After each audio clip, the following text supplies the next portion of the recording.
cold out here. Let's get it.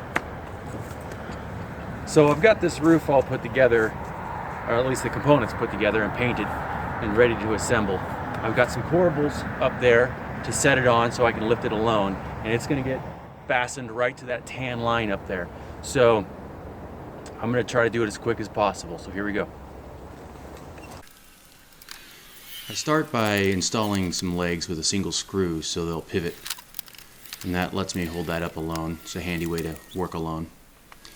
The next thing I do is install the upper ledger here to be 3/4 of an inch below the flashing that's just below that shake style siding up on the gable. And I do that to make room for the plywood and the roofing, because I want the roofing to go right under that flashing. Now I'm installing the posts and the beam, and I cut all of these beforehand and painted everything inside of the garage because it was freezing the week before and I needed to do as much work inside as possible. I'm fastening the rafters there to the beam, and now I'm putting a brace on there so I can walk around without it tipping over. It's also an aid to square up that roof. And you'll see here I install the first sheet of plywood and I realize it's not quite square enough, so I drop the brace and use the sheet of plywood to pull square. I'm using screws to install the plywood.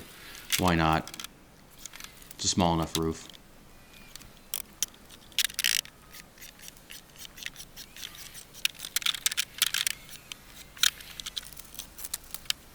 Pretty straightforward.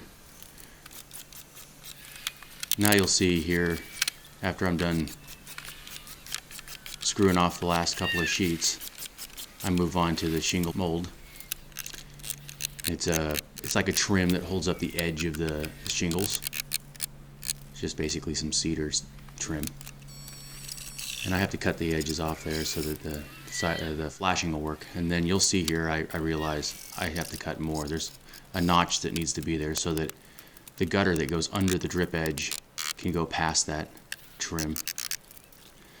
I use 30-pound felt on flat roofs, or roofs that are fairly flat, and this was such a small roof I didn't need to buy a big roll, so the 30-pound roll was fewer square feet, so I went ahead and got thicker felt for this. You can see now I'm doing the starter shingles. Basically it's just I use 3-tab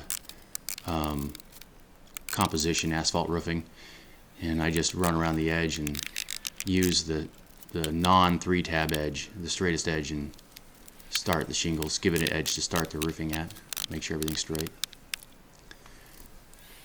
And then this is an architectural style shingle. It's not really 3-tab. This is just, you know, a pretty common product. And I'm just doing the standard stair step, normal installation. Pretty quick roof to install. When I got to the top, I had to kind of rip down the shingles to get the last couple to go in and still show the pretty part of the shingle. And I also had to tuck it underneath the siding, or not the siding, but the flashing that's below the siding there. Make sure I got a proper weather lap. It was a pretty tight fit. I was a little high with the framing, so the plywood, the roofing, and the tar paper all added up to a pretty tight fit to get underneath that flashing, but I managed.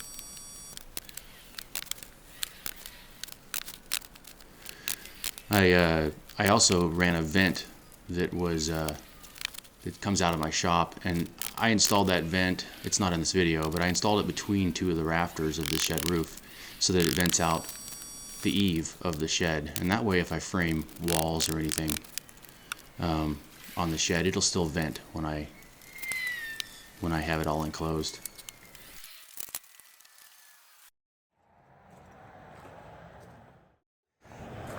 Okay, so I don't know how long that took, but I'm sure I'll be able to tell by looking at the video later. I had everything cut already, so it's fairly unrealistic to build something that quick from scratch. But I think it's going to be great for housing my air compressor and my dust collection system. So thank you for watching.